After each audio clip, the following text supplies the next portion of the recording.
My girlfriend is a serious germophobe and resents even holding my hand. However, 2 years after the breakup, she actually rushed up and hugged and kissed me. In the evening, as soon as I got home, Jessica, sitting at her desk, said without changing her expression, "Change your slippers and take a shower." I took a deep breath. Having just been criticized by my boss, I don't know if I was upset or what, but tears of frustration fell. Not only did I not change my slippers, but I also carelessly threw my bag down and lay directly on the couch. "Oh, Jessica, let's break up." Jessica didn't even look up, directly ignoring my words. "Looks like the couch cover will have to be thrown away tomorrow, and the floor will need to be mopped." I gritted my teeth and repeated clearly, word by word, "Jessica, let's break up." This was the 6th time I had proposed breaking up in half a year. I admit I liked Jessica and was reluctant to leave her, but I really couldn't take it anymore. It wasn't just because she was a germaphobe, but because she treated me like I was dirty too. Oh? In the year we'd been together, hand-holding could barely be counted, only once. Kissing, hugging, all these things couples should do had never happened, just because Jessica was an extremely clean person who would wash her hands 3 times after shaking hands with a friend. What's more annoying was that in the 2 months we'd lived together, we slept in separate rooms. I couldn't enter her room, and the first thing to do when coming home was to change slippers and take a shower.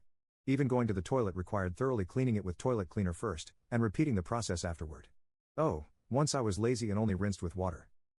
As a result, Jessica directly replaced the toilet the next day. I knew clearly that Jessica didn't love me. I wasn't that special person, and I would never be that special person in the future.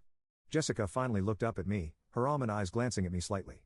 I couldn't see the emotion in her eyes, only feeling extraordinarily calm. She said, "Have you thought it through?" My heart suddenly caught.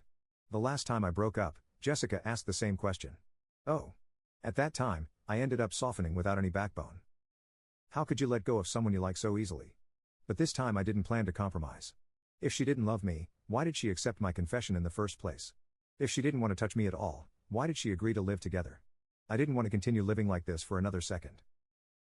I also wanted to be able to do nothing when I got home, lie on the couch and scroll through my phone, instead of changing slippers, taking a shower, and constantly worrying about dirtying her territory. Oh, I wiped away a tear and sat up. I've thought it through. I'll pack my things and move out later. Jessica frowned, looking at me deeply, and finally didn't open her mouth to persuade me. Okay. Do you want me to call you a car? I clutched my chest, took a deep breath, and quietly chanted to myself, "Don't get angry, don't get angry, don't argue with an idiot." I got up and angrily packed my luggage to leave, obviously in the manner of running away from home. But when I reached the door, the more I thought about it, the more unwilling I felt. Oh? Why should I be the only one suffering while Jessica could remain unmoved?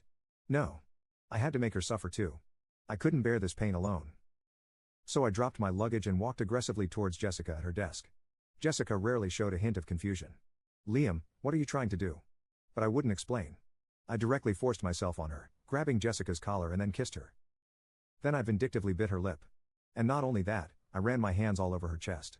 Without giving Jessica a chance to react, I grabbed my luggage and ran off. Oh, I could hear Jessica shouting behind me, "Liam Sanders, have you gone crazy? That was our first kiss and also our last kiss."